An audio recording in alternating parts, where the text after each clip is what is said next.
may be seated. Hallelujah. Sa ating pong pag-upo, bumati po tayo ng 2 o 3. Hallelujah. Amen. So good morning po to everyone. Thank you, Lord. And for those again joining us via Rock, we welcome you to Reign in Life, where you may find home, find rest, and find life, and it's all because of Jesus Christ. So are we excited to learn about the Word of God? Amen. I can't hear you. Are you excited to learn from the Word of God? Amen. So tayo po ay pinagpala ng ating Panginoon na mag-aral muli ng salita po ng Diyos. For those who are joining us for the first time, again, we welcome you to Reign in Life, where you may find home, find rest, and find life. We have been established by God, to inspire people, to inspire you, and to raise God's partner. And hopefully, as you come to know the Lord and be inspired by His divine presence, hallelujah, ikaw ay mag-respond sa Panginoon. Hallelujah, at ihandog ang buhay para sa Kanya. So let us proceed sa atin pong pag-aaral. Ang atin pong tinatalakay na topic, okay, our lesson title is Active Faith in Christ is Always Sure. So again, this is a redundancy because when we say faith, it is always in Christ. Okay? But to just separate it from normal belief, di ba? To distinguish it, okay, from what belief is, or sa Tagalog, paniniwala. Lahat ng tao po ay naniniwala. Kahit po yung hindi naniniwalang may Diyos, yun po ay paniniwala. Okay? So to distinguish it, again, from belief, faith, again, is centered on Jesus. Again, hindi na po kinakailangan sabihin pag sinabing faith in Jesus. Lagi pong pag-faith, based on the scripture, it is on Jesus. But again, to distinguish it from, kasi yung word na faith, ginagamit din po yan kahit po ng ibang paniniwala. Diba? Yung kanilang paniniwala. Faith ang tawag nila yun. Pero ako, ang mas ginagamit ko po ay belief. Okay? So again, I hope I'm clear sa aking naging explanation. So, faith that is active in Christ is always sure. Ang katiyakan ay labang na kay Kristo Jesus. Okay? And ang ating pong text is, again, in Romans chapter 4, verse 16. Therefore, it is of faith that it might be according to grace. So I hope by this time, we're already on the third Sunday. Pag sinabing grace, faith. Okay? Pag sinabing pananampalataya, biyaya ng Diyos. At ito po'y may taglay-taglay na pagpapala. And what is that? Certainty. It is by faith, by grace, that the promise might be sure to all. Think about this. The assurance is for all. Hindi po sa iilan. So those who embrace faith according to the grace that is in Christ Jesus, surety comes to all. Palakpakan nga natin ang atin pong Panginoon, di ba? So if you're looking for certainty with all the things that are happening around us, we turn to faith by grace in Christ Jesus. Okay? At ito pong biyayang ito, that is for all, binabanggit po dito to all seed. Not only to those who are of the law, meaning the Jewish people, but also to those who are of the faith of Abraham, who is the father of us all. So it boils down that the common denominator is not the line, hindi po yung linya, o hindi po yung blood, dugo na nananalitay sa isang tao, kung hindi yung presence ng pananampalataya. Kaya sa Tagalog, binabanggit po dito, hindi lamang ng mga Hudyo na sakop ng kautusan, kundi maging ang mga hindi Hudyo na sumasampalataya rin tulad ni Abraham na ama nating lahat. So the common denominator again, for the blessing, the favor, the grace of God to be made available sa buhay ng isang tao ay pananampalataya sa ating Panginoon.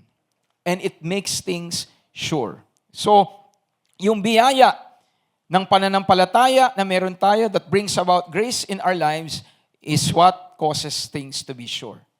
And ang atin pong tinatalakay ay regarding po sa ano ang larawan ng tunay na pananampalataya. Okay, true faith or genuine faith is a seal. You're looking for the certainty o selyo ng ipinangako ng Panginoon. Ang katiyakan nun ay yung pananampalataya mo sa Panginoong Jesucristo. Wala ka nang dapat pang hanaping basihan. Are you following me? Lord, paano mo titiyakin na gagawin mo yung ipinangako mo? Well, the Lord will tell you, your faith is what causes it to be certain. Your faith in Jesus. So yan po ang ginagawa ng pananampalataya. Mananampalataya ka sa katotohanan ng salita ng Diyos at yun na yung katiyakan. Even if you don't see it. But faith in you confirms that what you believe is what will happen. Amen po? Palakpakan natin ang Panginoon. And because you believe it, it now leads you to utter. Ang tunay na pananampalataya naririnig. Because in the first place, ang pananampalataya dumadating sa pakikinig. Romans 10. Faith comes by hearing and by hearing the Word of God. And the Word of God there, kung titignan natin again yung konteksto niya, hindi po about the law, hindi po about human ability, human effort. The context po doon ng Word of God is the gospel. Diba? Yan po ay hinango doon sa how they will know. Diba? If no one sends them. Okay? And then binanggit on how beautiful are the feet of those who bring the good news. So yung Word of God doon pertains to the good news. And who is the good news? Jesus Christ. So faith will not happen by giving more laws. No, faith arises when we know that it is in Christ Jesus we have completeness. Diba? Pag nalaman mo na ginawa na pala ni Lord ng lahat, ano pa bang gagawin natin kundi po tanggapin? And that is why the more you focus on Jesus, the more faith there is. Okay? So, today we'll cover po response. True faith responds. Merong pagtugon ang tunay na pananampalataya. Hindi lang po ito nangungusap, meron po itong pagbabagong dinudulot sa atin. At yung pong pananampalataya na yun, again, it is demonstrated. And we will look into that in a while. And lastly, true faith endures. Nagpapatuloy. So let us proceed. Okay? In Romans 4:14-12, to prove my point na ang pananampalataya ay tumutugon, sa life ni Abraham, which is the context of what we have been explaining, Abraham received the sign of circumcision, a seal of the righteousness of the faith which he had still while uncircumcised. So binabanggit po ng salita ng Diyos na si Abraham ay diniklara na po siyang matuwid kahit na hindi pa po siya tuli. And we covered this sa first Sunday na yung pong pagtutuli ay tanda na siya ay matuwid. So hindi po natuli tsaka sinabing matuwid ka. Matuwid na siya, kaya po siya sinabihan magpatuli ka at ang buong mga kalalakihan sa lahi mo. Nakukuha po ba natin? So, that gesture of accepting the instruction of God na since you are now righteous, go through circumcision, that circumcision in the life of Abraham is his response to the truth na siya po ay diniklara na ng Diyos na matuwid. Klaro po ba yung pagpapaliwanag ko? Okay, at sa ating pagpapatuloy, yung pananampalataya, yung biyaya na tinanggap ni Abraham, sabi diyan, that he might be the father of all those who believe, though they are uncircumcised, that righteousness might be imputed to them also. So as long as there is faith, just like the faith of Abraham. At ano bang uri na may pananampalataya meron si Abraham? Simple lang, yung pananampalataya na nagtitiwala na ang Diyos dineklara siyang matuwid. Kanya po, more than anything in our lives, ang focus dapat ng ating pananampalataya ay magtiwala na tayo ay dineklara ng Diyos na matuwid. And everything will rise up from there. Pag mahuna yung ating pananampalataya at pagsentro na tayo ay nilinis na ng Panginoong Jesucristo, kahit na anong kahilingan mo, magkakaroon ka ng duda. Bakit? Yung ugnayan mo sa Kanya, duda ka. So the answer to addressing shaky, supposedly faith in all aspects of your life is going back to your root. At ang ugat natin, tayo ay pinawalang sala ng Diyos. Hindi mo nakita ang ginawa ng Panginoon, pero nanampalataya ka. That is a clear indication that faith is working in you. So bago pa man humingi ng kahit anong bagay, patatagin yung lalim natin sa katotohanan na tayo ay pinawalang sala. So every time that you come to God, always start with that. Thank you, Lord, na ako ay diniklara ninyong matuwid. Ako'y pinawalang sala nyo. Nagkamali man ako kahapon, salamat, pinatawad nyo ko. It's a past tense. Amen po. Palakpakan nga natin ang ating pong Panginoon. Hallelujah. And then ang sabi po dyan, now that righteousness can be imputed to them also, and the father of circumcision to those who not only are of circumcision, but who also walk in the steps of the faith which our father Abraham had whilst he was uncircumcised. Sa Tagalog, basahin lang po natin ito para yung salita na mismo ang magpaunawa sa atin. Tinuli siya bilang tanda na itinuring na siyang matuwid. So bakit po siya tinulian? Matuwid na siya eh.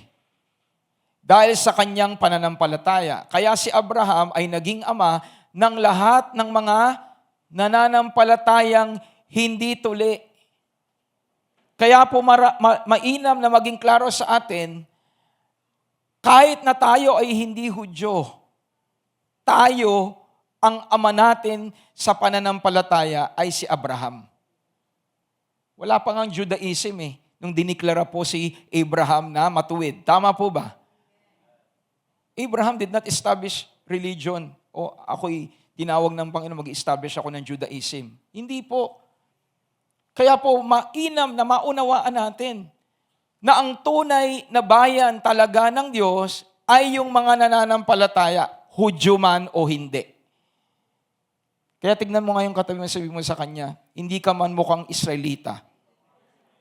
Dahil nananampalataya ka, kagaya ni Abraham, ikaw ay bahagi ng bayan ng Diyos. Palakpakan ho natin ang Panginoon.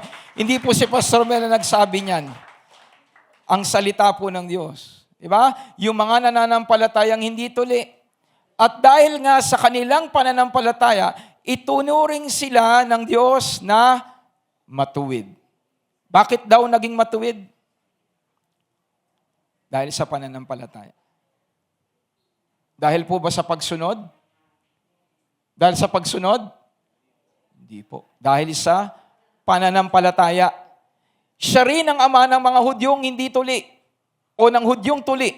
Hindi lang dahil sila'y tuli sa laman, kundi dahil sumasampalataya rin sila tulad ng ating ninunong si Abraham nung hindi pa sila o hindi pa siya tuli. So hindi po automatic o Hudyo ay ligtas. What qualifies a person is faith in Jesus.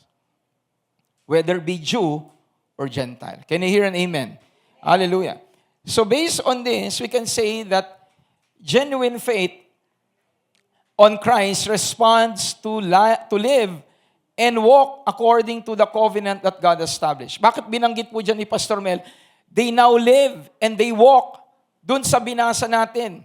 Sa English, binanggit po dito, and the father of circumcision to those who not only are of circumcision, but who also walk in the steps of the faith which our father Abraham had. So ang mga matutuwid, they have faith and they can now walk according to that faith. Can I hear an amen? So klaro po yan na tayo'y naging matuwid dahil sa ating pananampalataya. So nangangahulugan, meron tayong pananampalataya. At anong uri ng pananampalataya yon? Kaya ng binabanggit doon, able to walk like Abraham walked. So, faith allows us to respond, and the simple meaning of responding to faith is walking. And another word for walking is living. Living by faith. The word walk, at meron po itong significance po na, merong significance, malalim po na pagkaturo sa atin, stokeo, walk orderly. So hindi lang po ito basta maglakad, kung hindi maglakad ng maayos. Okay? To follow and to live. Yung konteksto niyan, yung naka-italicize, in the steps of one. To follow the example. So, kung babalik tayo doon po sa text natin, binabanggit po diyan, Abraham is the father of the circumcision, and not only those who are circumcised, but also who walk. Stokeo. At ano ibig sabihin niya? To walk orderly, to walk according to the example of Abraham. Andiyan pa po ba tayo? So nangangahulugan mga kapatid na yung pananampalataya na meron tayo is so powerful that you can now walk like Abraham. Palakpakan nga natin ang ating pong Panginoon. Hallelujah. That is such a blessing. To know na yung pananampalataya na meron ka ay pananampalataya ng meron din si Abraham. Pakisabi nga sa katabi mo, the faith that you have is the same faith that Abraham had. What a blessing. Hallelujah. So that is why we can really experience God. Kahapon po dun sa Spark, when we were praying, this was actually reminded by God sa amin. And this is for everyone. Noon na ang tunay ng pananampalataya allows you to walk with God. Bottom line, true faith in us leads us to walk with God. And what is walking with God? Living with God. In the book of Genesis, chapter 5, binanggit po dyan si Enoch. Sabi dyan, after he begot Methuselah, Enoch walked with God for 300 years. And he had sons and daughters. So all the days of Enoch were 365 years. And Enoch walked with God, and he was not, for God took him. So lumalabas po mga kapatid, sa buhay ni Enoch, 65 years old siya, nang nagsimula siyang maglakad kasama ng Diyos. Are you listening po? So ibig sabihin yung 65 years, he was not walking with God. But when he started walking with God, he walked with God for 300 years. And what happened to Enoch according po sa Bible? God took him. Kinuha siya ng Diyos. Kaya po kung meron man pong isang tao sa Biblia na hindi nakaranas ng kamatayan, si Enoch. At anong dahilan kung bakit po siya hindi nakaranas ng kamatayan? He walked with God. He walked with God. At anong ibig sabihin ng walked with God? By faith, Enoch was taken away so that he did not see death and was not found because God took him. For before he was taken, he had this testimony. And what is the testimony of Enoch? Bago siya kinuha, mga kapatid, ano sabi sa Biblia? He pleased God The question is, how does one please God? Verse 6. How does one please the Lord? But without faith, it is impossible to please Him. For he who comes to God must believe that He is, and that He is a rewarder of those who diligently seek Him. So yung binabanggit po ng Biblia that Enoch walked with God is simply Enoch lived by faith. Palakpakan nga natin ng Panginoon. Hallelujah! At anong naging resulta ng paglalakad ni Enoch nang may pananampalataya? Come on, church. Ano po naging resulta? He pleased the Lord.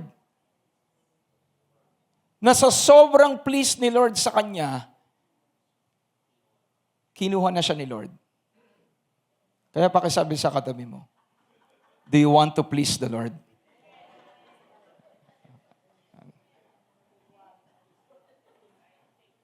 Alam niyo po, yung life ni Enoch is a perfect example of the rapture. Na hindi nakaranas ng kamatayan, kinuha siya ni Lord.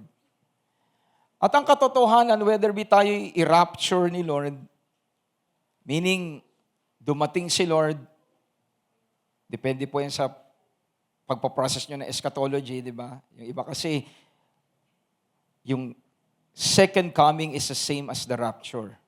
There are those that believe may rapture muna bago po ang second coming. At yung rapture, yung naniniwala sa rapture, meron pong before tribulation, merong habang nangyayari tribulation, merong pagkatapos ng tribulation. But at the end of the day, okay, ang nananampalataya sa Panginoon ng ultimate destination sa piling ng Diyos. Amen?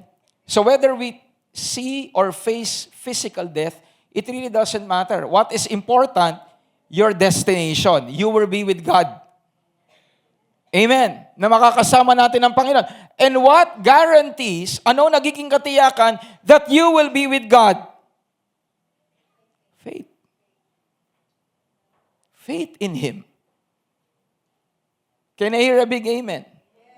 So pakisabi nga sa katabi mo, if you desire to please God, there is only one way. It is through faith in Jesus Christ. Amen. No other way to please the Lord but by through faith. At mamaya, titignan natin, tayo ba ay pwedeng magbigay ng kaluguran sa Diyos? O di pa tayo pupunta doon, alam niyo nasagot. Bakit po? Kasi may pananampalataya tayo. May pananalig tayo sa Panginoon. Kanina nga po, ang illustration ko dito, yung taong o yung sanggol na pinanganak, ano po ginagawa sa sanggol na pinanganak? Pinababayaan? Di ba? Tinuturuan? Pinapalago? Bakit? Kasi may buhay. Tayo na born again. Di ba? Merong simula na buhay ang binigay ng Diyos. Ano gagawin doon? We will grow in that life. Amen. Hindi tayo nagsasabi na, born again na ako, Christian na ako, see you in heaven. Di ba? No. You exercise your faith. You live by faith. You walk by faith. And what is walking in faith? Sa konteksto ni Enoch, he pleased the Lord and walked with God. At ang pananampalataya na meron si Enoch, pananampalataya na meron ka. Can we give the Lord a clap offering of praise? Hallelujah. We'll go into greater depth, John. So, before we have our giving, it is by faith alone that we can truly walk with God. For it is what truly pleases Him. Ang tunay na nagbibigay kaluguran sa Diyos, pananampalataya. Pastor, hindi gawa. Mamaya i-discuss natin yan.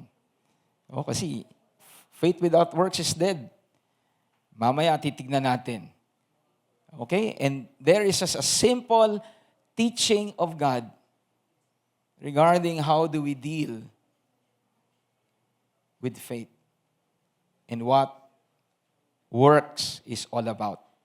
Okay? So, at this point, tinatawagan ko po si Tita Betchy who will be exhorting us para po sa pagkakaloob.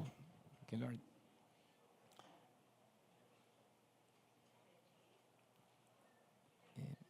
Opo. Thank you, Lord. Hindi pa naman po siya na-rapture, no? Okay. Thank you, Lord. Kung na-rapture na eh. Matakot tayo, di ba? Kung na-rapture na si Tita, tapos lahat nandito tayo. Thank you, Lord. Thank you, Jesus. So while we're waiting, okay, announcement lang po sa atin, yung atin pong camp meeting is happening po April 2 to 4. Salamat po sa mga napa-register. Second step, after registration, paying your registration. Di ba? So April 2 to 4 po. So malapit na po yan. So please do update your payments para hindi po tayo na bubulaga. Thank you, Jesus. At paalala po sa ating lahat, no, kanina po natapos tayo by 9, almost 9:30, 9:35. So please do come early. Pakiusap po ni Pastor Mel, no? Ayoko pong nalilate tayo. Thank you, Lord. So kaya po bumating po kayo na maaga para po tayo po ay makapagsimula po ng maaga. So ngayong araw na to, maaaring late po tayo matapos, hindi ko po kasalanan. Kasalanan nyo dahil hindi po kayo dumating kaagad. Tita, sige po.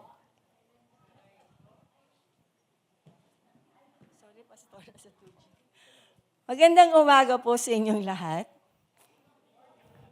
Are you excited to come to church on Sundays? Thank you, Lord. So, our verse for this morning, for our tithes and offering, will come from Hebrews 13, verse 16, which says, "And don't forget to do good, to share with those who are in need.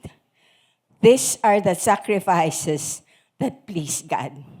Sa Tagalog po ay, huwag nating kaligtaan ang paggawa ng mabuti at pagtulong sa iba sapagkat yan ang haing kinalulugdan ng Diyos. So, praise God for His word.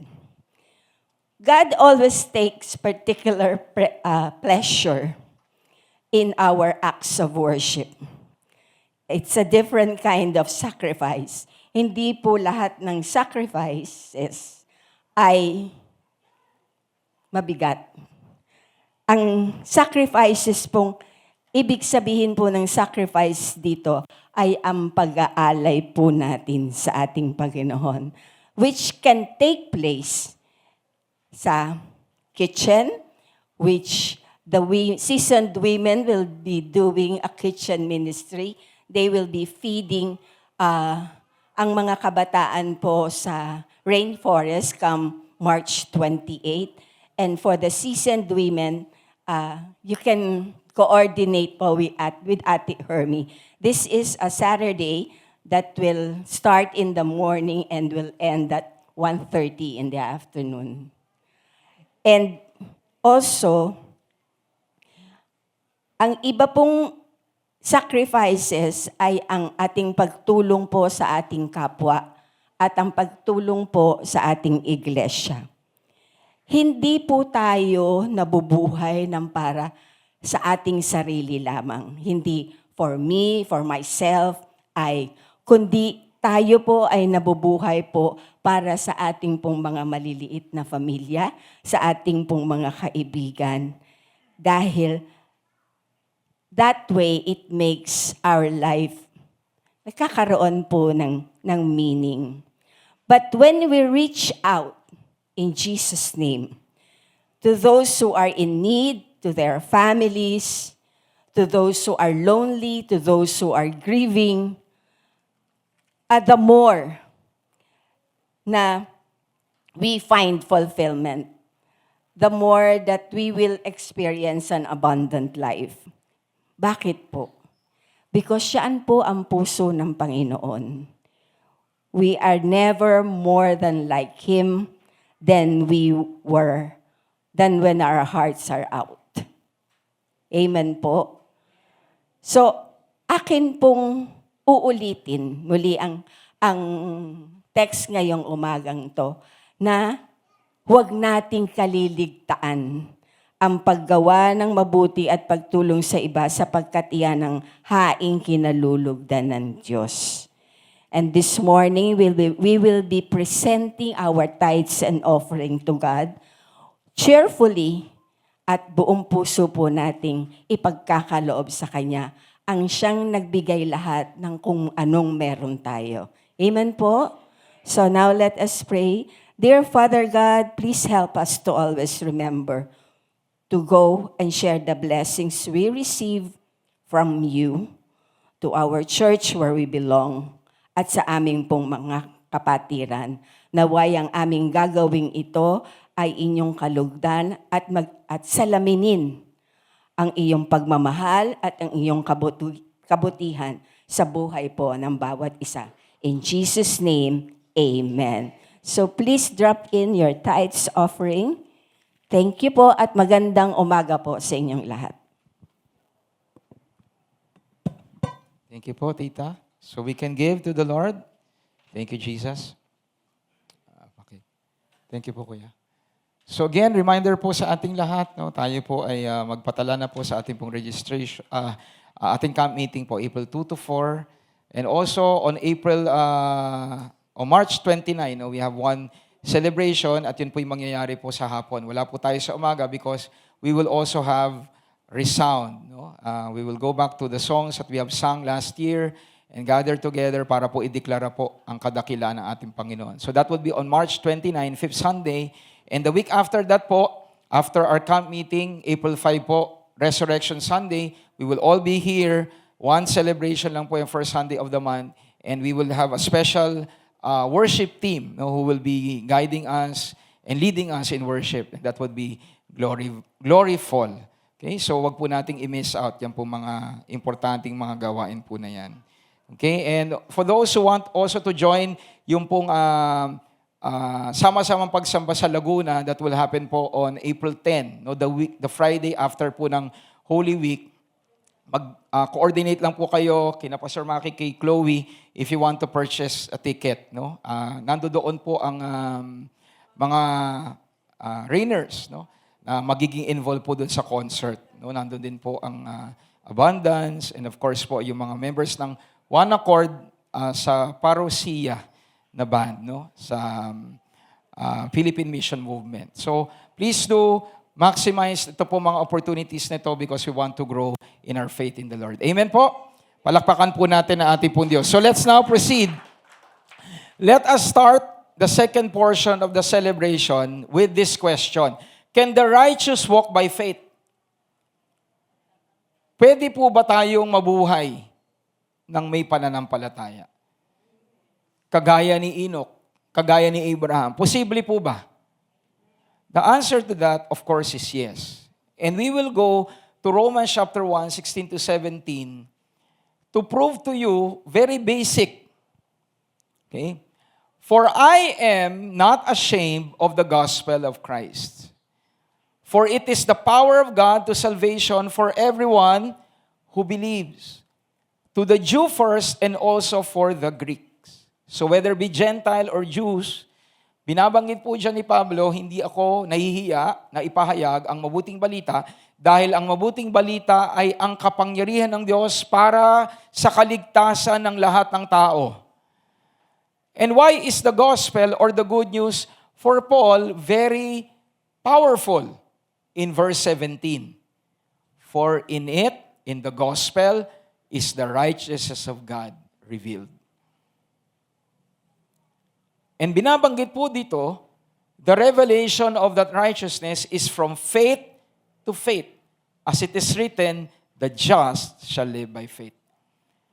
So malinaw at klaro na binabanggit po, mga kapatid, na ang pananampalataya na naging resulta ng isang tao ay naging matuwid, ay nasa isang tao ng matuwid. A person cannot be righteous without faith. Can I hear an amen? That's why I was explaining a while ago ang isang sanggol na ipinanganak, anong gagawin? Nabuhay siya eh. What should now be done doon po sa sanggol na ipinanganak na buhay? Lumaki, mabuhay, dahil siya'y may buhay. Tayo ngayon, may pananampalataya. Bakit natin masabing may pananampalataya tayo?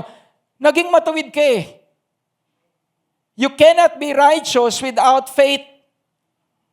Can I hear an amen? Tanong ko po, sino dito ang may pananampalataya sa Panginoon? So yung pananampalataya na yun, naging dahilan para ka maging matuwid. It is never by your works. Ito po ay dapat nating yakapin ng klaro sa ating buhay. Kasi the moment na tayo ay matempt na tumingin sa gawa, nangangahulugan, posibleng maligtas ang isang tao hiwalay kay Kristo. Ibig sabihin, posible ng isang tao kahit na hindi si Jesucristo, ang pinapanaligan niya, pwede siyang maging matuwid. Tama po ba si Pastor Mel? Pwede yon. Kung hindi klaro sa atin that it is only through faith in Jesus, one is made righteous. Kaya yung pagiging Kristiyano po natin is a blessing. Dahil wala pong iba na binigyan ng kaloob ng pagiging matuwid, maliban lamang po sa mga mananampalatayang Kristiyano. Do you believe that? I hope you do. Because that will trigger something in your heart. Na kung meron kang kakilala at ang taong yan na hindi Kristiyano, that simply means that person is not saved. So kahit gaano pa siya kabuti, kahit na gaano pa siya kamahal, kung wala siyang pananampalataya sa Panginoon, that person cannot be with the Lord like Enoch and like you. You cannot twist faith at sasabihin natin, si Lord naman mabait. Mga kapatid, ganun nga siya kabait eh. Binigay niya si Jesus. Ano pang kabaitan ang iintayin natin sa Panginoon? Yung i-compromise ang buhay natin? Yung sa alang-alang ng Panginoon na, sige, mabait naman ako kahit manatili kayo sa kasalanan, kahit na binigay ko na yung solusyon ng aking anak, okay pa rin, maliligtas pa rin kayo. Is that God? No. Remember, God is just. Siya po'y matuwid. At naggawa siya ng paraan para tayo'y maging matuwid. Yon ang pananampalataya sa ating Panginoong Jesucristo. Palakpakan ho natin ang ating pong Diyos. Sige po, malakas sa palakpak para sa Kanya. So does that mean, Pastor, that salvation is by faith alone? Anong sagot? Is salvation by faith alone? Amen. Faith in Christ alone. Klaro po. I am not ashamed of the gospel of Jesus Christ, for it is the power of God to salvation to everyone who believes. So let me ask you, do you believe in Jesus? If your answer to that is yes, then you are righteous. You are saved. And it means that you have the power of God in you. Tinanggap mo yung gospel eh. Tinanggap mo yung mabuting balita na ang sabi ni Pablo, kapangyarihan ng Diyos upang maligtas ka. So tanong, may power po ba si Lord sa buhay niyo? Amen. Are you following me? So to answer your question, posible po ba na tayo ay mamuhay at lumakad sa pananampalataya? Ang sagot dyan, amen. Why? Because the righteous in Christ can live by faith, for it is already in their identity. It is already in your DNA. Hindi ka pwedeng maging Kristiyano kung wala kang pananampalataya. Klaro po ba si Pastor Mel? Pakitapik nga yung katabi mo, sabi mo, klaro si Pastor Mel. Pero kung hindi klaro, pakiklaro mo sa akin. Di ba? Kasi sabi nga sa communication, kapon nag-share po ako, sa communication, di ba, meron pong pwedeng nagpapanggap na naunawaan. Nakalimutan ko po, hindi pa po tayo tayo po tayo ulit. Sa second service lang po natin ito ginagawa. Sige po, tayo. Kasi mas mahaba po ang preaching dito. So, upo po kayo ulit. Ayan. Okay. Tayo po ulit. Thank you, Lord. Upo po ulit. Thank you, Jesus. Tayo po ulit. Amen. Upo po. Okay. Tayo po. At upo po tayo. Dahil gracious po si Pastor mo, lima lang. Di ba? Pero, kaya ba 10? Kaya? O gising na kayo? Amen. So we are alive in Christ. So again, the righteous in Christ, sige po, malakas sa palakpak para sa Panginoon. So the righteous in Christ can live by faith because it is already in your identity. Hallelujah. So, the bottom line is, you cannot be made righteous without faith. Kakambal ng pananampalataya ang madeklarang matuwid. So question, matuwid po ba tayo kay Kristo? So ibig sabihin may pananampalataya ka. So pwede kang mabuhay ng may pananampalataya sa Kanya. Just to give you a simple illustration, faith is like breathing air, which we can't set aside and expect to live. One of the vital needs of man is air. Kaya niya po bang mabuhay nang hindi humihinga? Harel, kaya mo mabuhay nang hindi humihinga? Sa mga may smartwatch nga po, di ba, yung mga breathing exercises. Di ba? Yung maka 1 minute ka na, inhale, exhale. Inhale, hold it, exhale. Pagkatapos mo ng 1 minute na kakaganon, medyo napagod ka. Because the truth is, you cannot live holding air. You cannot stop breathing and expect to live. Tama po? Look at faith that way. Hindi mo pwedeng sabihin, mananampalataya ako, Kristiyano ako, righteous ako, pero iseset aside ko ang faith. That cannot be. Look at faith like air that you breathe. That you cannot live without air. You cannot live without faith in Jesus. Can I hear an amen? Mas mahirap pa po sa isang tunay na mananampalataya ang hindi mabuhay sa pananampalataya. Look at it that way. I'm a believer, I'm a righteous person in Christ Jesus. Mas mahirap sa akin ang hindi magtiwala sa Diyos. Mas nakakapagod ang hindi manalig sa Kanya. Nakikuha po ba natin, mga kapatid?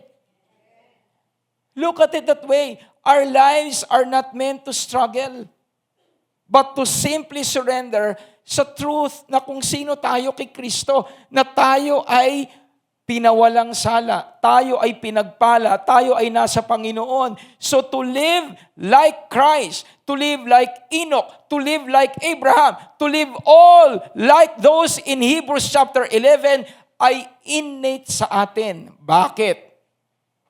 Because of faith. Can I hear an amen? So faith, again, makes us righteous. And that righteousness in Christ means that the power of God is already available in you, resides so that you can live in step with Him. Muli po, yung walking is not walking according to what you want. Walking is in line with how Abraham lived. Si Abraham po ba hindi nagkamali? Di po ba siya nagkamali? Nagkamali din. Pero siya po ba ay tumanggap pa rin ng pagpapala? Tinanggap pa rin po ba yung pangako? Why? Because he was declared to be righteous. So kahit na siya'y nagkamali, kahit na siya'y nadapa, and I tell you, yung kanilang pagkakamali hindi po simple. Hanggang ngayon, yung kanila pong ginawa, naapektuhan tayo, kaya po tumataas ang langis. Their blunder was not a simple one. it affected the entire human race. Pero sa kabila nun, kahit alam ng Diyos na yung magiging pagkakamali ni Abraham at ni Sarah, ganito ang magiging epekto sa sanlibutan, hindi po ba siya binigyan ng Panginoon ng anak through Sarah? O binigyan pa din? Bakit? Kasi diniklara na siya ng Panginoon na matuwid. Palakpakan nga natin ang ating Panginoon. That's how powerful. That's why in Reign in Life, we always emphasize righteousness in Christ. Because this is the surest way and the only way for us to experience the power of God. To understand na kay Kristo Jesus, ikaw ay pinawalang sala. Palakpakan ho natin ang ating Panginoon. Thank you, Jesus. So let me ask you, do you have the capacity to live by faith? Pakisabi sa katabi mo, you have the capacity to live by faith. So let us now proceed. How do you know that you're living in faith? What is that faith that responds according to the desire of God? Kanina nabanggit ni Pastor Mel, mamaya lalalim pa tayo dyan, but I would like to start dito po sa pinag-aralan natin last week. Di natin kinover yung buong himala. Yun lamang pong speaking na sabi ng Panginoon, I tell you, if you say to this mountain, be moved, it will move, for nothing will be impossible with you. Pero tignan lang po natin sa kwentong ito para natin ma-distinguish what really is active faith that responds. When they had come to the multitude, a man came to him kneeling down to him and saying, Lord, have mercy on me. For he is an epileptic and suffers severely, for he often falls into the fire and often into the water. So I brought him. So ito pong tatay, merong anak, na siya po ay epileptic. At ang source ng kanyang epilepsy, sa verse 17, ay masamang espiritu.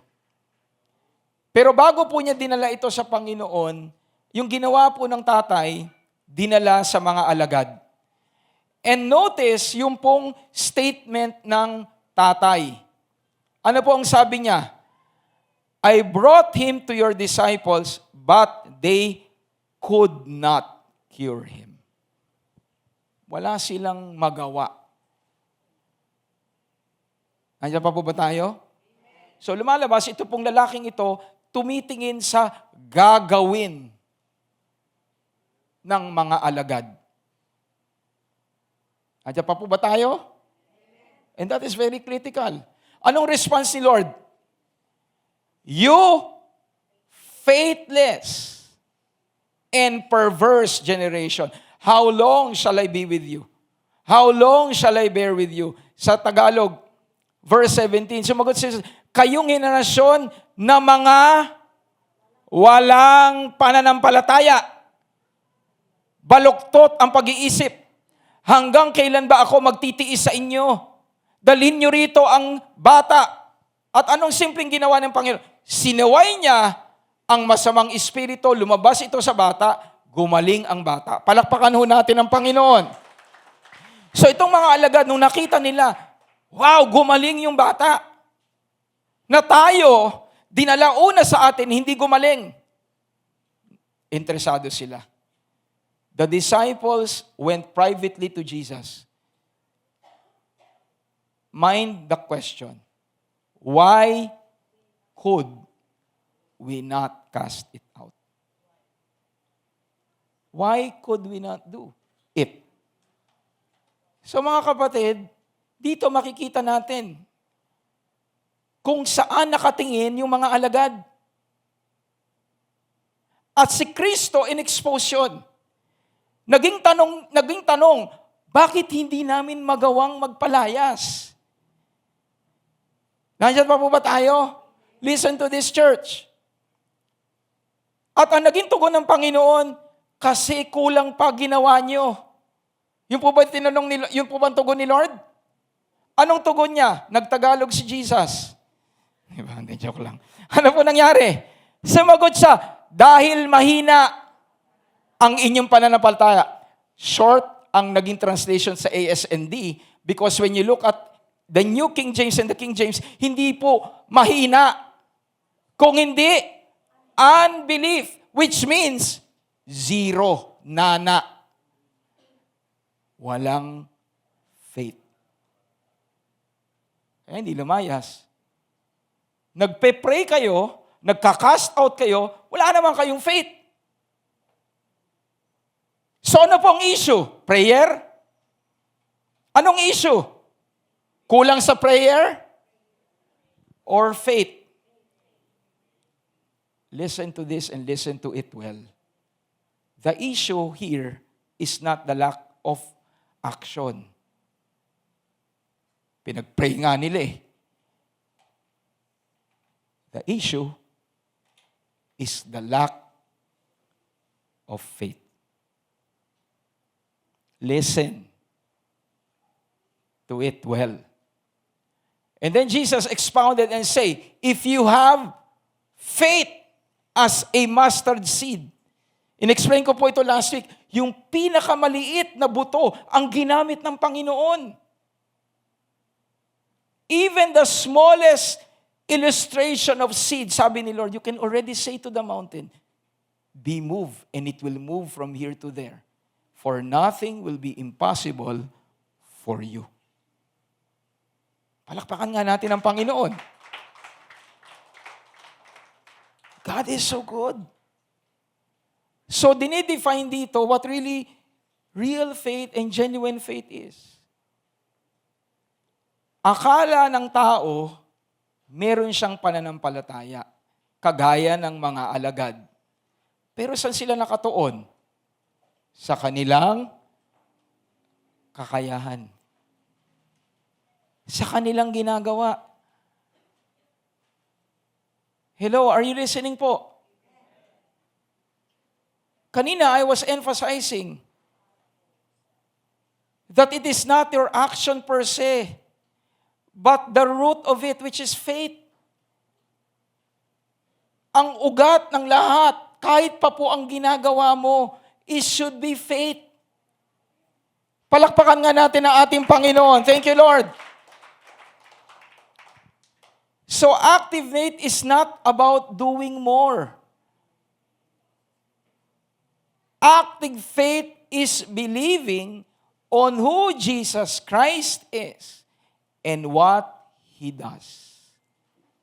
Nakalimutan ng mga alagad, sino ba nagbigay sa amin ng kapangyarihan na magpalayas ng masamang espiritu? Sino po nagbigay? Si Jesus. Ang pangalan ko gamitin nyo. Pero ang nangyari po, na-divert ang kanila pong attention sa pananampalataya sa Panginoon, napunta doon sa kakayahan namin. Napunta doon sa gagawin namin. There is nothing wrong with doing, but be certain that faith is the reason why you're doing it. At ito po'y tricky. Very tricky yan, mga kapatid. Yung pagbabalanse no kung bakit ka ba pinagpala, bakit ka pa pinagaling ni Lord, bakit ka ba binigyan ng promotion. Very tricky yan. Marami sa atin pwede pong sabihin, dahil si Lord mabait. Pero sa loob-loob mo, dahil ang galing ko. Dahil ang haba kong mag-pray. I am not against prayer. Pero let this be a clear reminder to every one of us. I pray every day.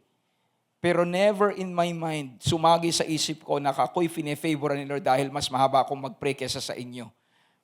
Dahil kung pahabaan lang at pasakripisyohan lang ng prayer, mas maraming relihiyon ang mas magaling sa atin. Tama po ba si Pastor Mel? Tama po ba?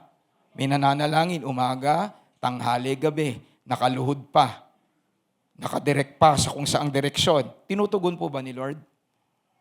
Tinutugon po ba ni Lord? Tinutugon ni Lord? Kahit anong uri ng prayer? Hindi.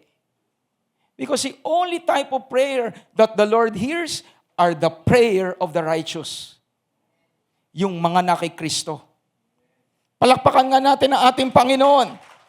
I hope this is clear to everyone. Pinagpala ako ng Panginoon dahil ang laki ng binigay ko. Mga kapatid, kaya ka pinagpala dahil ang pananampalataya mo mga kay Kristo. Kahit na magbigay pa tayo ng sangkaterba, kung ang pananalig natin ay wala sa Panginoon, hindi po magmumultiply yon. But you can even give a small amount. But faith is there, and there is love. God can cause a multiplication, 30, 60, and 100-fold. Kaya maraming frustrated, bigay naman ako ng bigay. Nakafocus tayo kasi doon sa ginagawa natin. That is not faith. Faith starts with what God can do. Kailangan settled sa atin na si Kristo ang daan sa kaligtasan at nagagawa nating magkaloob, nagagawa nating maglingkod dahil tayo nilinis niya. And when we live by that way, the grace of God, the favor of God, kahit sa gitna ng malaking pagkukulang, dumadating ang favor. Si Abraham, ang laki ng kanyang kasalanan. Pero dahil ang Diyos diniklara siyang matuwid, hindi siya tinalikuran. Let that be a clear reminder to everyone. We live simply by faith. Can we give the Lord a clap offering of praise? Hallelujah. Malinaw po?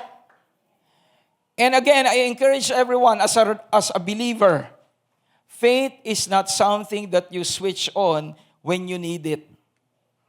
Again, hindi po sinasabihan ng sarili mo, huminga ka nga.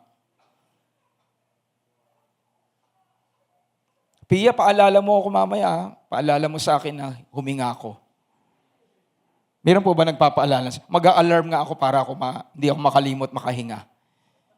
It is but natural for you to breathe air because you're alive. And faith is that way. Hindi mo dapat nakakalimutan na manampalataya. Dahil kahit na anong minuto ng buhay at segundo ng buhay ko, mananalig ka sa Panginoon. At ang pananampalataya, hindi lang yung aktibo dahil meron kang malaking problema. Ang pananampalataya ay gumagana sa lahat ng segundo ng buhay mo.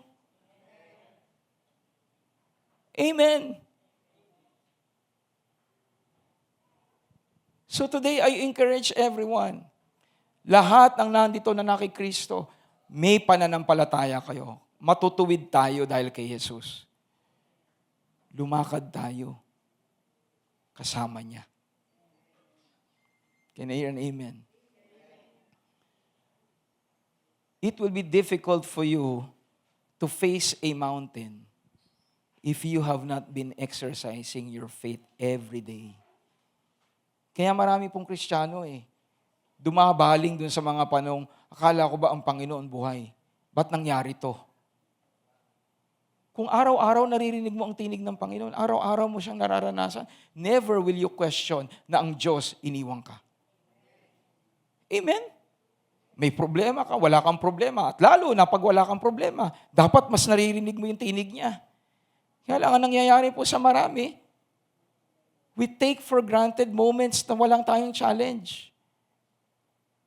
Those are the times that you really need to sharpen your hearing of the voice of God. Para pag dumating ang mga sitwasyon, alam mo ang tinig niya. Enoch pleased the Lord. How? By faith. Kaya pakitanong sa katabi mo, gusto mo bang kuhanin ka ni Lord? Ayaw nyo? Hallelujah. Of course, gusto natin ma-end up tayo kay Lord. Sige nga, ba't tanongin nyo ulit? Gusto nyo bang kuhanin kayo ni Lord? Anong sagot niya? Amen! Palakpakan natin ang ating Panginoon. Yun nga lang, Lord, wag muna ngayon. Di ba? Parang ganun. So, as we end today, tapos na tayo. Gusto na po natin matapos? Lakas ng yes nyo. Hallelujah. Alam ko po yan, bukso lang yan ang damdamin nyo. Sabi po ng Biblia, we are not to live by emotions. So dito po tayo, to conclude, just to build up, what we have been saying. Salamat, binuran nyo na yung 8 a.m. Hallelujah, mga masunurin. When we say living by faith, it is not living by two things. Para lang ma-distinguish natin talaga. Pag sinabing na mabubuhay sa pananampalataya, nabubuhay ka hindi ayon sa dalawang bagay na to. Do you want to know? First, kahit ayaw nyo, tuturo ko. 2 Corinthians 4:13, 16 to 18, and since we have the same spirit of faith, according to what is written, I believe and therefore I spoke. Kaya last week sinabi natin, sa mga nananampalataya, nagsasalita yan. We believe, therefore we speak. And then, ano sabi? We also believe and therefore we speak. Therefore, we do not lose heart. So lumalabas po si Pablo going through difficulties. But because he has faith, he speaks. And then this is what he says. Hallelujah. For our light, or even though our outward man is perishing, yet the inward man is being renewed day by day. For our light affliction, which is but for a moment, is working for us a far more exceeding and eternal weight of glory. Verse 18, while we do not look at the things which are seen, but at the things which are not seen. For the things which are seen are temporary, but the things which are not seen are eternal.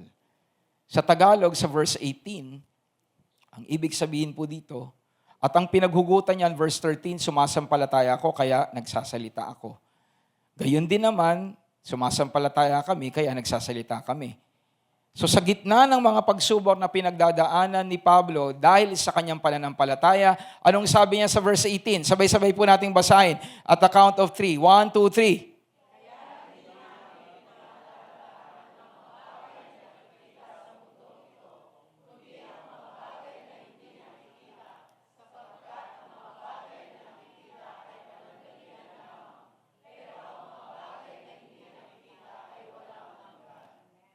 So nangangahulugan, when you say you're living by faith, you are not living by sight or what you see.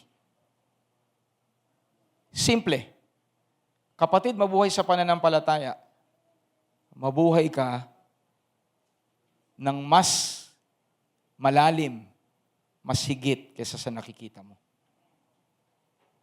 Because pag tayo'y mabubuhay ayon sa nakikita mo, nararamdaman mo, you're not living by faith. You're living by sight.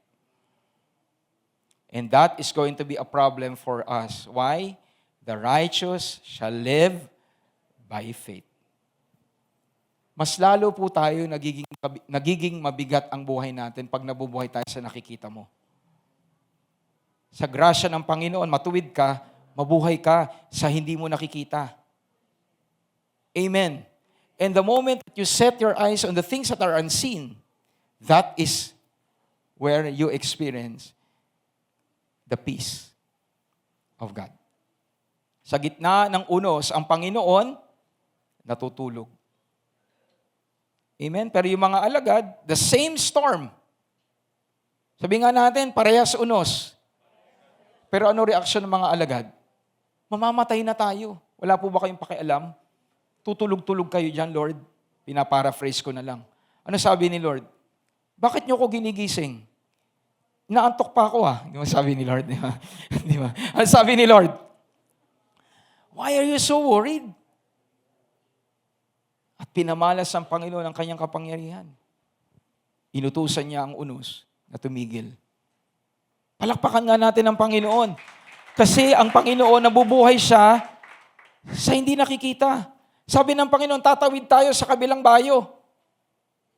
Di ba? Let us cross over to the other side. So, ibig sabihin, makakarating sila. Kahit may bagyo o walang bagyo, makakarating sila. Pero yung mga alagad, hindi sila nakafocus sa sinabi ni Lord. Nakafocus sila doon, sa unos, na pwede tayong mamatay. When you live by sight, you're not living by faith. And what does that mean? You're dependent on what you see. Can I hear an amen? Ngingiti ka lang, mag-worship ka lang, pag wala ka ng problema. Lalabas lang sa bibig mo yung, Lord, salamat, pagpapalain mo ko. Pag tinanggap mo na, you're living by sight. Can I hear an amen?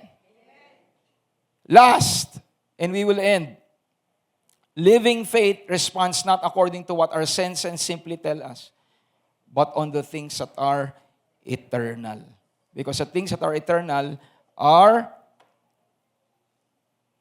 eternal. Yung mga bagay na hindi nakikita are the things that are eternal. And the number one that exists even we don't see it is God. And we know He exists because of faith. Amen po. Last but not the least, and this is a lot of people confuse it. For the promise that he would be the heir of the world was not to Abraham or to his seed through the law, but through the righteousness of faith. Basahin na po natin sa Tagalog. Ipinangako ng Diyos kay Abraham at sa kanyang lahi na mamanahin nila ang mundo. Sino po ang lahi ni Abraham dito? Kasama ka, Lester? Amen. Totoo yun. Kaya nga pagdating ng panahon, si Lester po ang may-ari po ng mundo. Sabi po ng Biblia yun eh. Sino po ang gusto makasama si Lester pagdating ng panahon? Bukod kay Darlene. Hallelujah. Hallelujah. Di ba? Sabi po ng Biblia, the earth belongs to the righteous. Di ba? Yung mga na kay Kristo, the earth belongs to them. Maaari ngayon, kahit titulo ng paso, sa paso, lupa, wala ka. Pero pagdating ng panahon, kagaya ni Abraham, the heir of the world are the righteous. This earth belongs to God. At dahil tayo mga anak ng Diyos, eventually, patutunayan ng Panginoon that this earth belongs to the people of God. Palakpakan ho natin ang ating Panginoon. Hallelujah! Namamanahin nila ang mundo. Ang pangakong ito ay binigay ng Diyos kay Abraham, hindi dahil sa... Come on, listen. Ang pangakong ito na ibibigay ng Diyos ang mundo kay Abraham ay hindi dahil sa pagsunod niya sa utos. Kung hindi dahil itinuring siya ng Diyos na matuwid. Klaro po. Why did he become the heir of the world? Because he is obedient? Because he obeyed the law? No, because he was already declared to be righteous. Tignan mo yung katabi mo, righteous ba yan? Righteous ba siya? Sabi mo sa kanya, you're righteous. Why is the person beside you righteous? Because of his faith or her faith in whom? Jesus Christ. Palakpakan nga natin ang Panginoon. Hallelujah!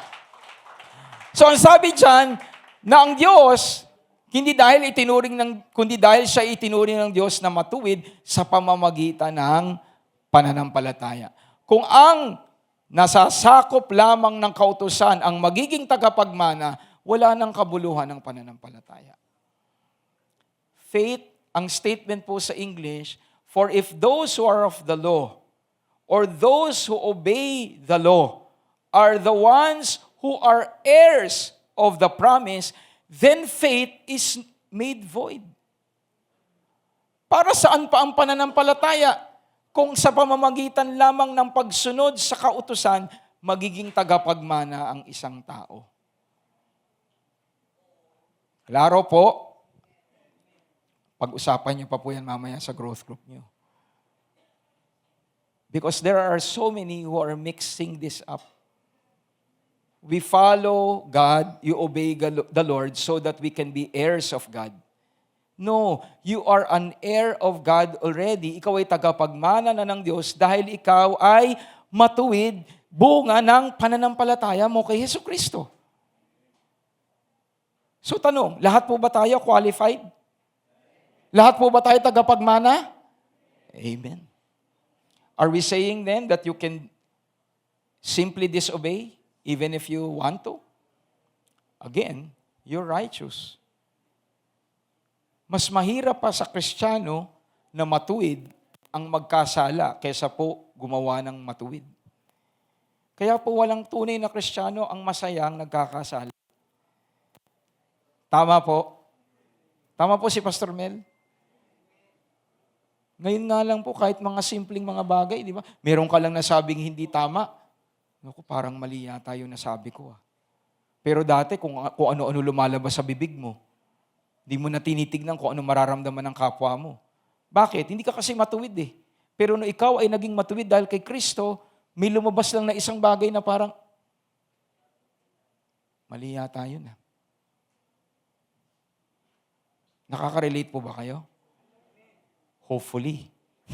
Hindi ba? Baka hindi kayo nakaka-relate. Thank you, Lord. Thank you, Jesus. So let's end with this. Air is made void, and the promise of no effect.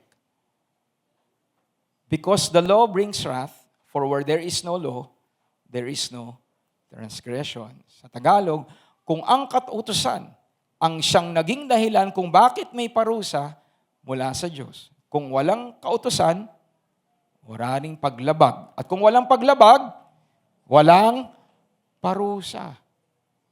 Kaya mga kapatid, it is to our advantage that we do not live according to the law. Because the law is the standard for which you can be punished. Pero thank the Lord that we are no longer under the law. Bakit? Meron ng sumunod sa law.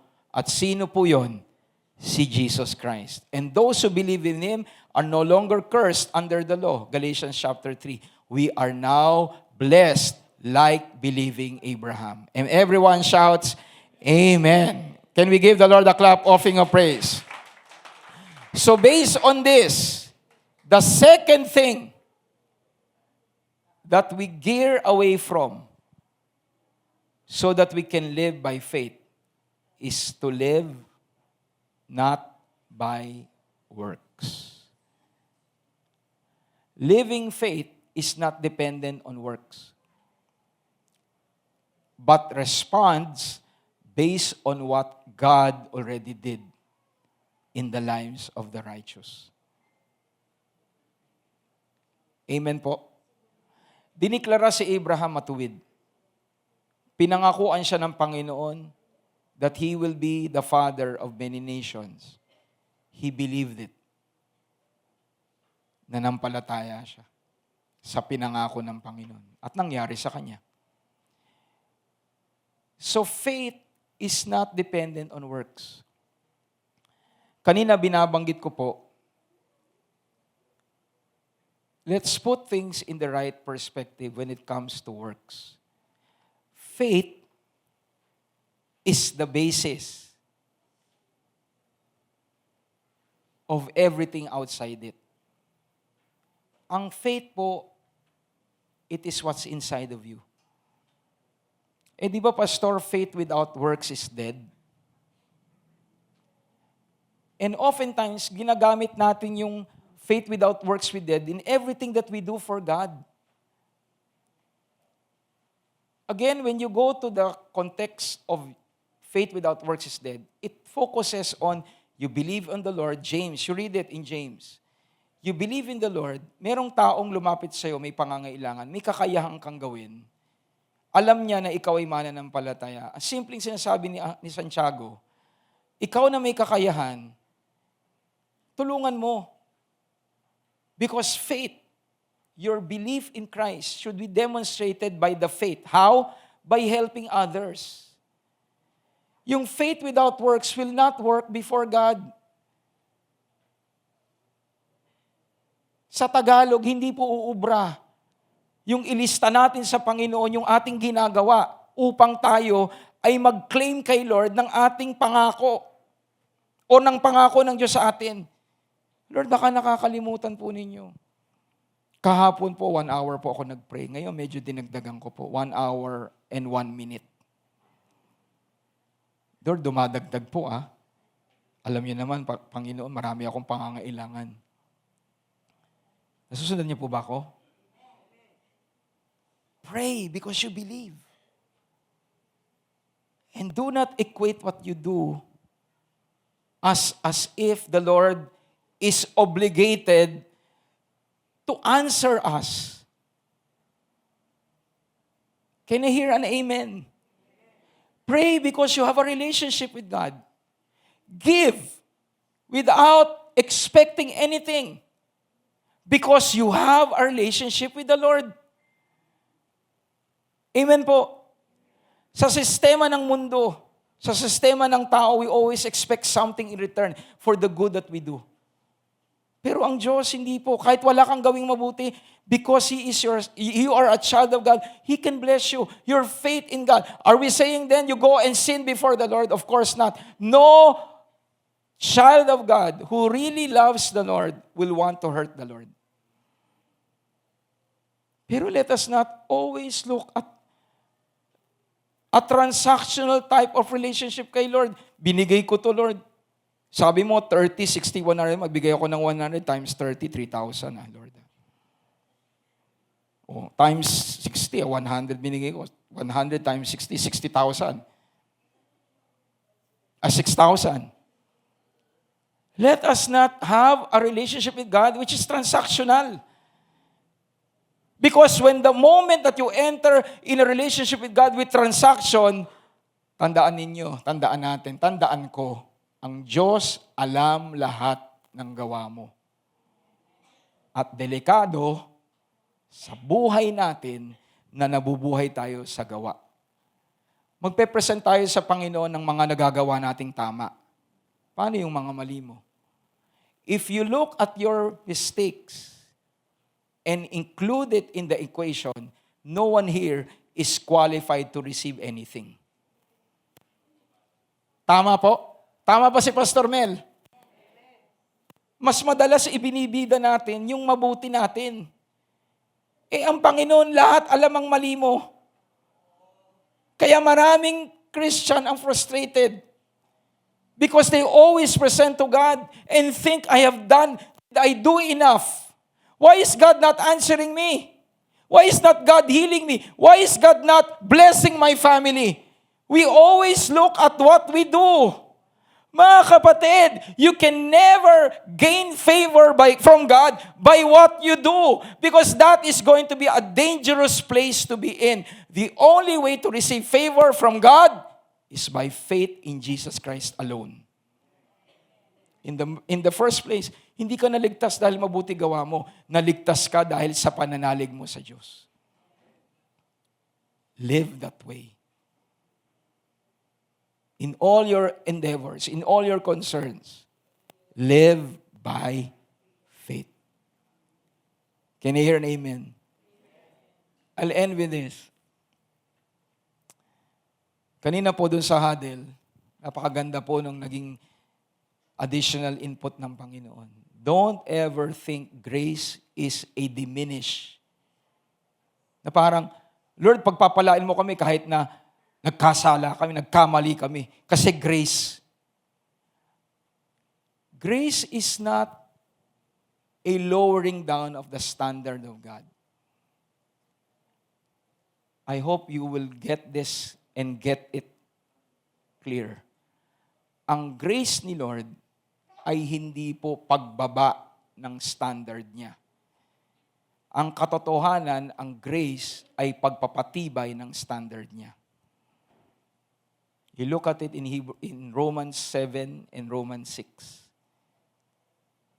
Those who live by grace and those who live by faith uphold the law. They uphold the law. Bakit? Kasi po, ang grace ay dahil kay Kristo. Tama po? Grace is through Jesus Christ.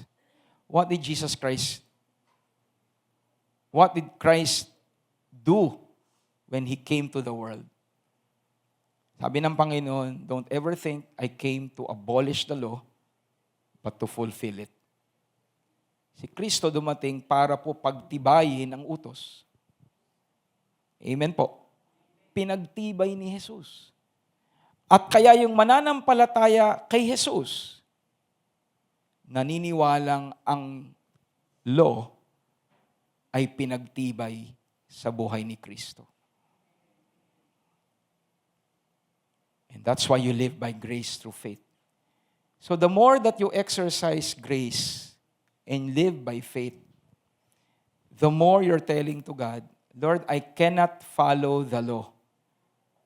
But Jesus Christ already did it. And that is why my faith on Him alone is the reason why I am going to be blessed. Kasi na-fulfill na ni Jesus na pinapaniwalaan mo. Tama po? So kung na-fulfill na ni Jesus yung pinapanampalatayanan mo, ang kautusan, meron pa po bang hadlang para tayo po ay pagpalain ng Diyos? Meron pa po ba? May hadlang pa ba? Si Kristo, kagaya po ni Lester, yung kapatid po niya kasama niya ngayon. Kung meron pong hindi magawa yung kapatid niya, tapos si Lester ang umako. Inako niya yung hindi kayang gawin ng kapatid niya. At sabi nung nagpangako sa kapatid ni Lester, ano pangalan ulit ng kapatid mo? Ivan. Kay Ivan may nangako. Sabi nung nangako kay Ivan, magtino ka lang o makagraduate ka lang sa pag-aaral mo, bibigyan kita ng kotse. Bibigyan ka ng kotse. Tapos nalaman ni Lester na hindi kaya ni Ivan. Example lang to, pero makakagraduate ka. Diba? Part of the condition is that anyone transferable. Sabi ni Lester, hindi kakayanin ng kapatid ko. Ako na lang ang mag-aaral for him. Nagawa niya. Magna cum laude pa. Graduate si Lester. Diba? So tanong, pwede po bang ibigay yung kotse? Pwede po bang ibigay ng kotse? Yung responsibilidad ni Ivan, inako ni Lester. Nasunod yung stipulation. Pwede na po bang ibigay yung pangako? Pwede na po ba? Pwede na po ba? Yung kondisyon natupad na eh. Yung kondisyong ibigay natupad na. So pwede na bang i-release yung pangako? Pwede na. Bakit? Natupad na eh. Parang insurance. Sa insurance, ibibigay ang sum of money at anong kondisyon? Bayad yung premium. Pangalawa, kondisyon, kung ano yung nakatala na dapat mangyari, nangyari na. Nangyari na.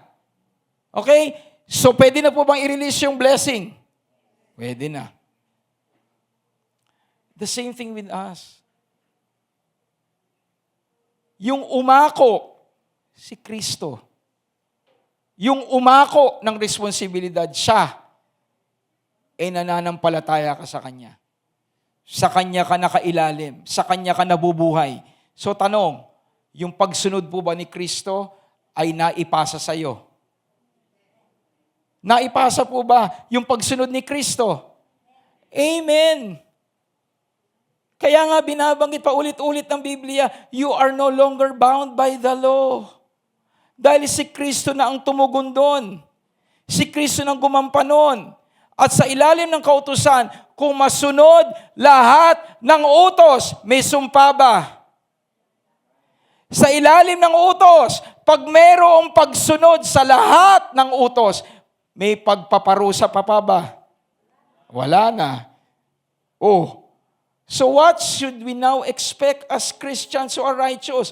We should no longer expect curses. You should no longer expect sickness. You should no longer expect things that are not aligned sa covenant ni Lord. Because of Jesus. Can we give the Lord a clap offering of praise? Hallelujah. So as we end today, two things that you should be mindful of if you really want to live by faith. Do not live by sight alone, and do not live according to your works. Napakaganda pong pagpapaalala. Hindi yung mabuting gawa ang nagiging dahilan kaya ang Diyos tumutugon. I want to end with this. Sa lumang tipan, nagkaroon po ng battle ang mga propeta ni Baal. at saka po ni Elijah. Naalala niyo po yung kwento? Sa dalawang nanalangin, ano po ang mas mahirap na ginawa? Yung mga propeta ni Baal o si Elijah? Yung mas mahirap yung ginawa. Yung mga propeta ni Baal, di ba? Buong araw silang nagsasasayaw, naggubad pa ng damit, di ba? Sinaktan pa sarili, nagngangawa pa. Tumugon ba yung Diyos? Hindi. Pero si Elijah, simple lang. He prayed. Tinugon po ba siya ni Lord? Amen. So that is a perfect illustration na hindi works ang dahilan kung hindi faith in the Lord. So sinasabi po ba ni Pastor Mel na wag na kayong mag-pray ng 1 hour? Yun po ba sinasabi ni Pastor Mel? Sinasabi po ba ni Pastor Mel masamang mag-pray ng 2 oras? Sinasabi po ba ni Pastor Mel na bawal mag-fasting?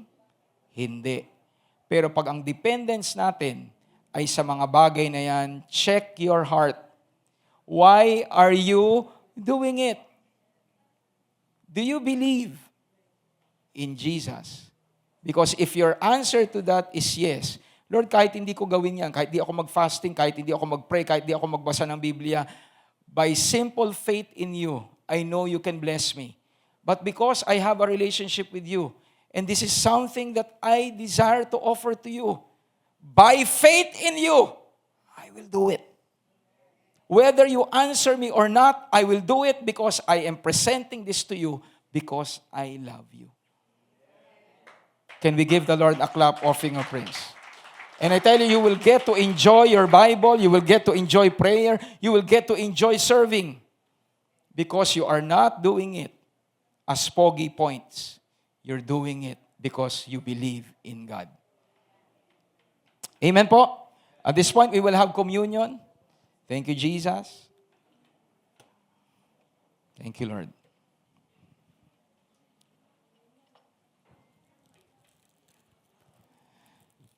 Hallelujah. Klaro po ba yung ating napag-aralan ngayon? Thank you, Lord. Thank you, Jesus. So at this point, we will have communion.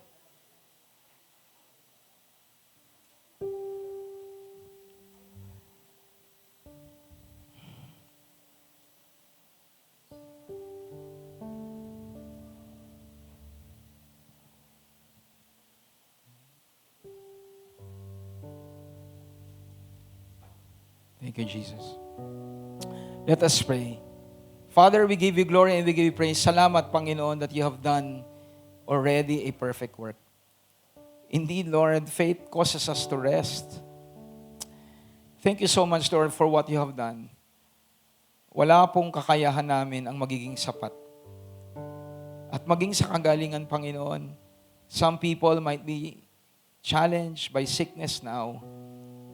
And at times, habang ang karamdaman ay pawang nagtatagal, dumadating ang katanungan, Lord, do you really want me healed? And at times when people struggle, your children struggle, looking at what's lacking. Why am I not being healed? Today the answer is very clear. We rest on what Christ has done. We rest on what He has already accomplished. At kahit nadarama namin na parang lumalala o sumasakit, we continue to look to you, for you are faithful. So right now, I pray that your people will experience healing from the crown of their heads to the soles of their feet. And let the power of the Holy Spirit be evident sa buhay ng bawat isa. Salamat sa iyo, Panginoon. In Jesus Christ's name. Amen. Let's all partake by faith.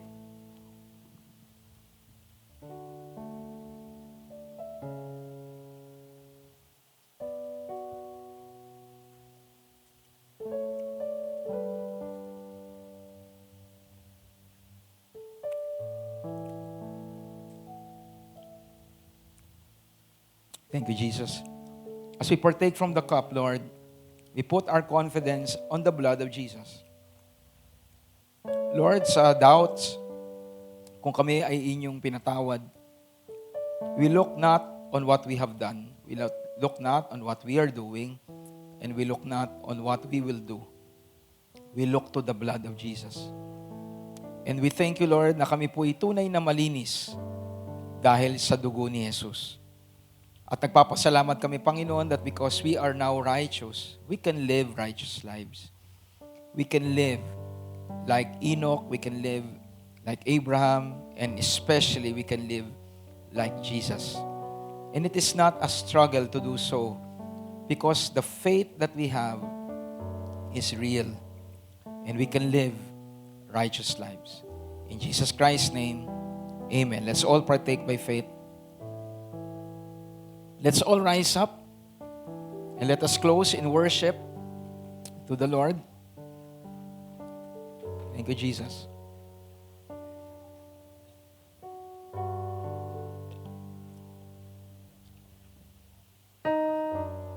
Thank you, Jesus. Let us just offer this moment of worship and thanksgiving to the Lord. Thank you, Jesus. We will sing to the Lord our adoration. That with all that we have, that came from God, we offer Him to Him. We offer it to Him. So are you ready to express your faith in the Lord today? Express it through worship. Express it through this song, With All I Am. Thank you, Lord.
Jesus, I believe in you. Jesus, I belong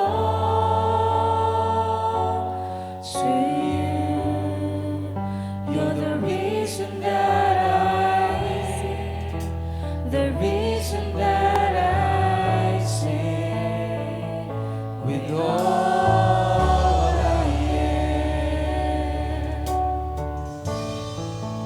Declare it by faith that is in you.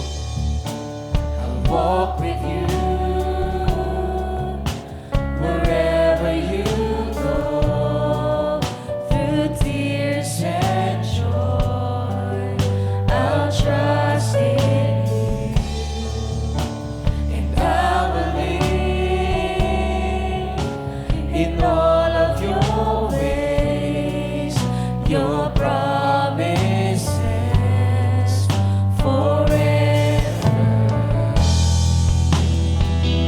Lord, let's declare it together. Jesus, I believe in you. Jesus, I belong to you. You're the reason that I live, the reason that I sing with all.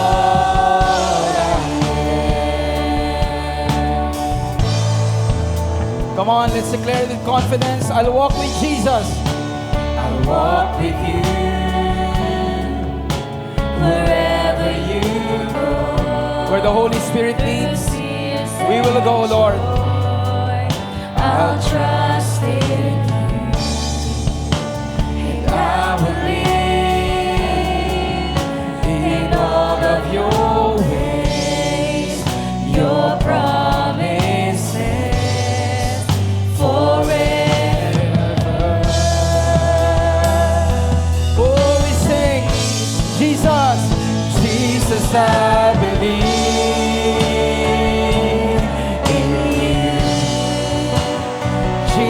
I belong to you. You're the reason that I live, the reason that I sing. Jesus, I believe in you. Jesus, I belong to you, Lord. Righteous by faith in you alone. Hallelujah. You're the reason that I live, the reason that I sing. Jesus, I believe in you. Oh, hallelujah. Jesus, I belong to you. You're the reason that I live, the reason that I sing. With all I am. Oh, with all I am, we are able by your grace to offer ourselves before you because you are alive. You are faithful to your promises, God. Hallelujah. You will never ever change. And we sing, I will worship, I will worship, I will worship. Come on, lift up your lives to the Lord. Hallelujah. Just like Abraham offered Isaac, you may do so. Whatever the Lord is leading you to offer to Him, not by your struggle, not by your own effort, but by faith in Jesus alone. Hallelujah.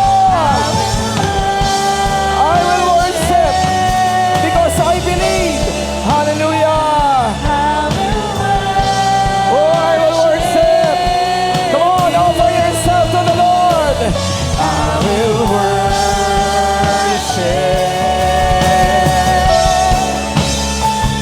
I will worship you. I will worship. Hallelujah. Oh, hallelujah. I will worship you. I will worship.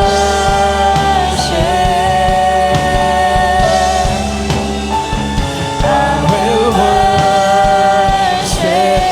For the last time, from your heart, hallelujah. I will worship.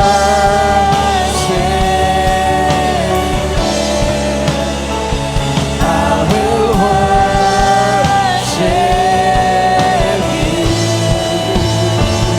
I will worship. Lord, I will worship you.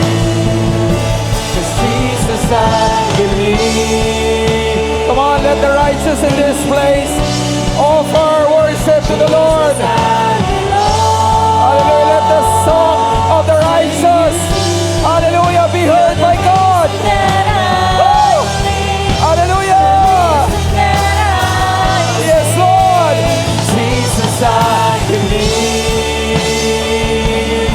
in you. We all belong to the Lord. Oh, hallelujah. You're the reason that I live, the reason that I sing. Jesus, I believe in you. 'Cause Jesus, I belong to you. You're the reason that I live, the reason that I sing. You're the reason that I live, the reason that I sing. You're the reason that I live, the reason that I sing. With all I am.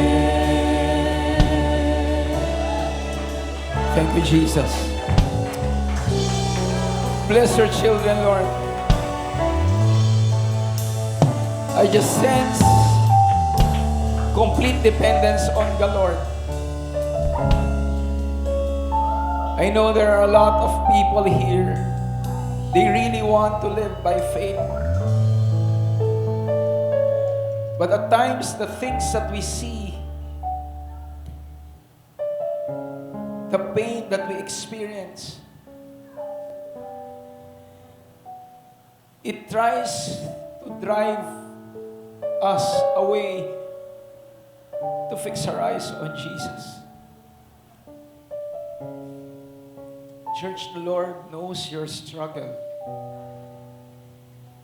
He went through that moment at the garden. Am I going to offer myself to the Father? Seeing the difficult things that He will go through.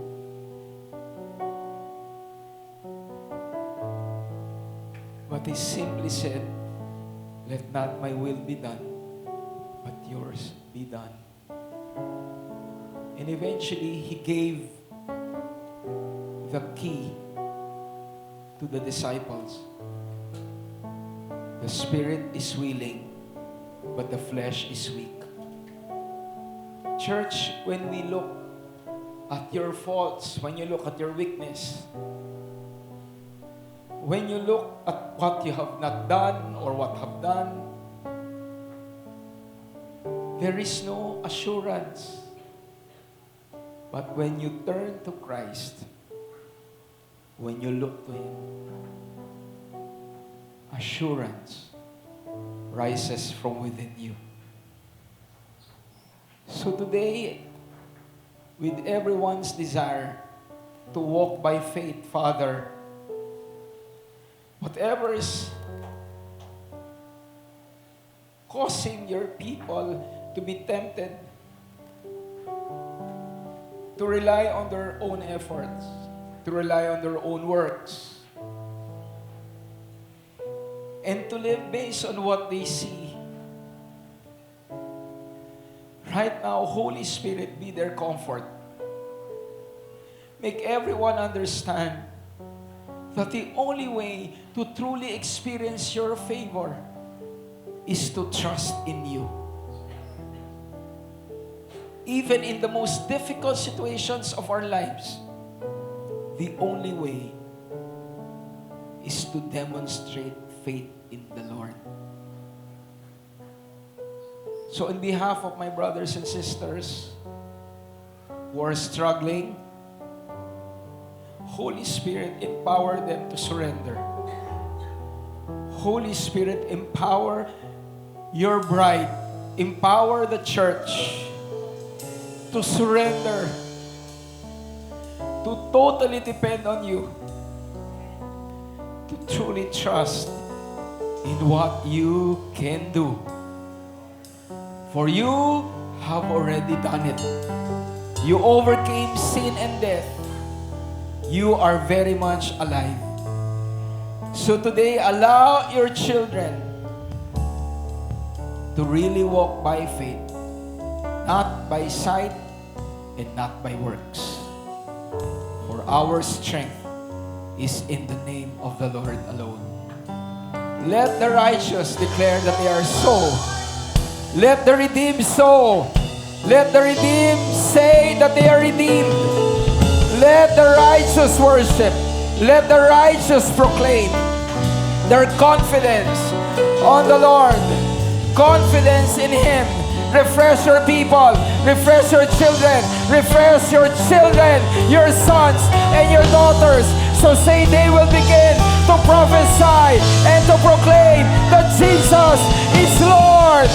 That Jesus is their Savior. Hallelujah. Fill every sons and daughters of the Lord in this place and even online. Complete dependence on the Lord. Complete dependence on Him. Complete dependence on the Holy Spirit. To the love of the Father. Salamat, Panginoon. We surrender. Can we just lift up our hands to the Lord and surrender all your struggles? Come on, church. Surrender all your feelings. Surrender all your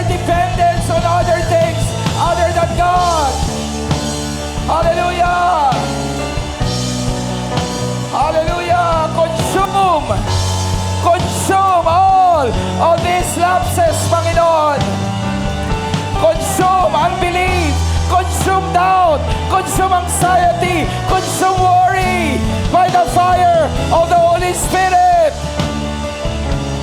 Hallelujah. Oh God. Thank you, Jesus. Hallelujah. You're the reason. You're the reason that I live. The reason that I sing. Jesus, I believe in you. Hallelujah. Jesus, I belong to you. You're the reason that I live, the reason that I see. You're the reason that I live, the reason that I see. You're the reason that I live, the reason that I sing with all I am. We are blessed. We are indeed highly favored and deeply loved, all because of Jesus Christ. And our faith on Him tells us so. Ang aming pananampalataya sa Panginoon, ang katiyakan ng biyaya ng Diyos sa aming mga buhay.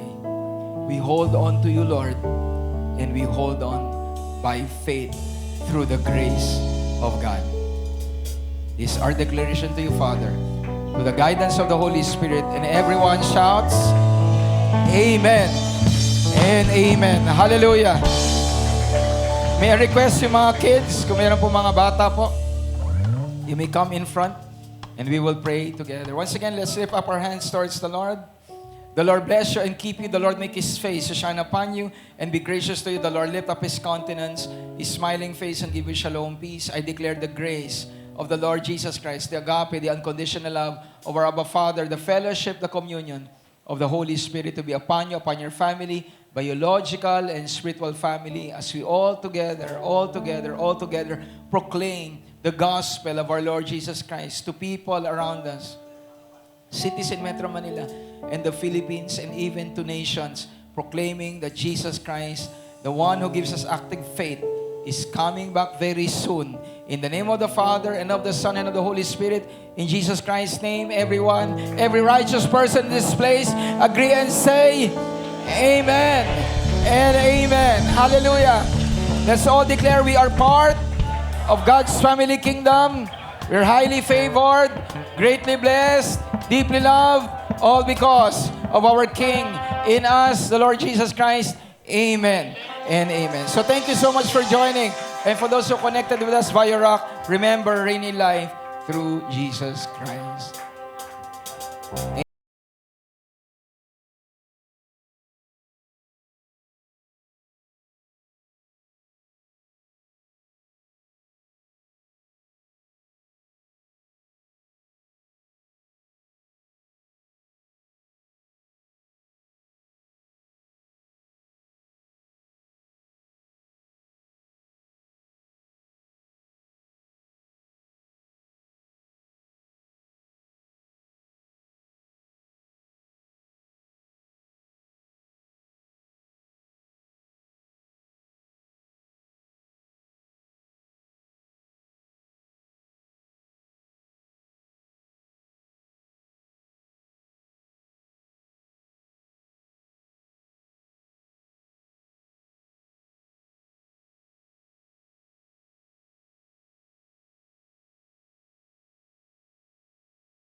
safe refuge. No other name like Jesus. No power can stand against you. My feet are planted on His rock, and I will not be shaken. My hope it comes from You alone, my Lord and my salvation. Your praise is always on my lips. Your word is living in my heart, and I will praise You with a new song. My soul will bless You, Lord.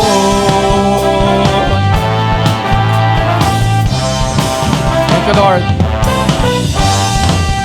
Almighty God, my Redeemer, my hiding place, my safe refuge. No other name like Jesus. No power can stand against You. My feet are planted on His rock, and I will not be shaken. My hope it comes from You alone, my Lord and my salvation. Your praise is always on my lips. Your word is living in my heart, and I will praise You with a new song. My soul will bless You, Lord.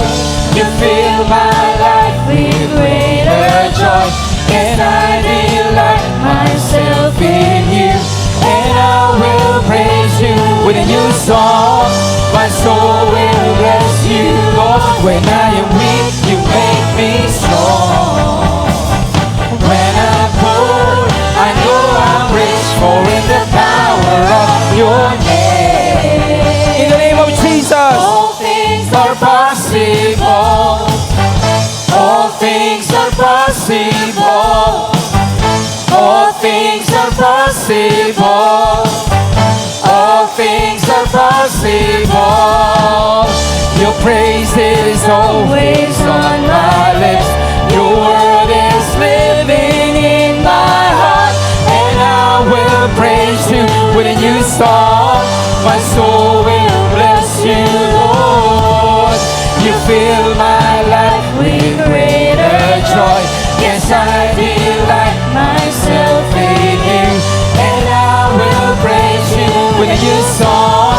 My soul will bless You, Lord. When I am weak, You make me strong.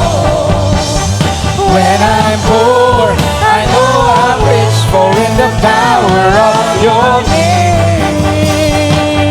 all things are possible. All things are possible. All things are possible. All things are possible. All things are possible. All things are possible. All things are possible. All things are possible. Amen! Hallelujah! Thank you, Jesus. So again, mga growth group guides, pakimit po ang inyo po mga groupings. Okay, yung tech booth, unless gagamitin po sa growth group, sarado po yan. Yung po mga designated places po, ang seasoned women, sa baba po. Okay, yung seasoned men, dyan po sa reception area. Yung exceed po, single and married, dito po sa main sanctuary. At yung po mga ignited po ay sa roof deck. Okay, so go to your respective areas. Thank you, Lord. Yung mga growth group guides nang hinahawakan po ninyo ay ignited sa taas po. Sa mga naghahawak po na exceed, dito po sa third floor. Yung mga kalalakihan po sa reception area. At ang mga kababaihan po ay sa second floor. Seasoned women. Okay po? So, go to your respective growth groups na po. Thank you, Lord. Our camp meeting briefing will be on Wednesday. We will do it online po. Okay, we want to prioritize po ang mga growth groups ngayon to jumpstart things. Okay, so join all campers po on Wednesday. And hopefully, madagdagan pa po yung mga campers natin. Okay po? Thank you po. Go to your respective areas na po.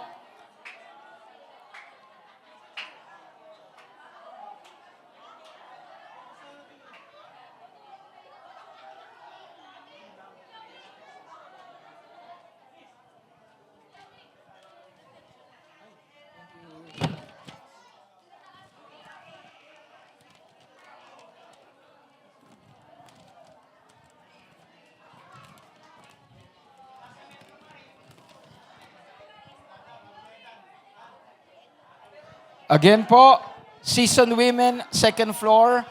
Seasoned men, third floor, reception area. Dahil konti lang po kayo.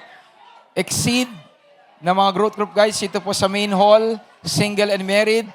Ignited po ay sa taas. So that we can have ample space to breathe.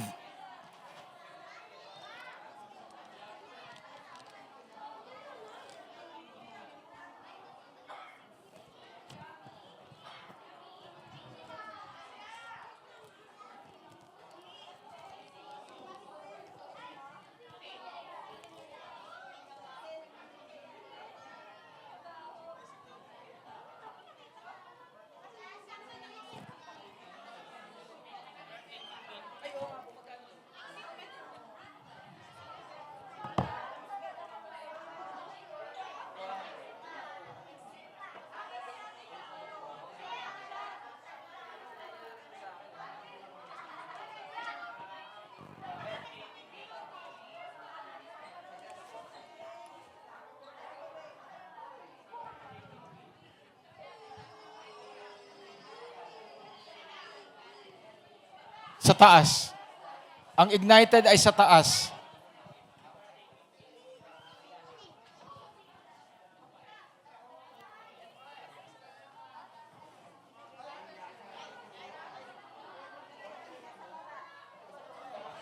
Again, mga growth group guides na ang hawak po ninyo ay ignited.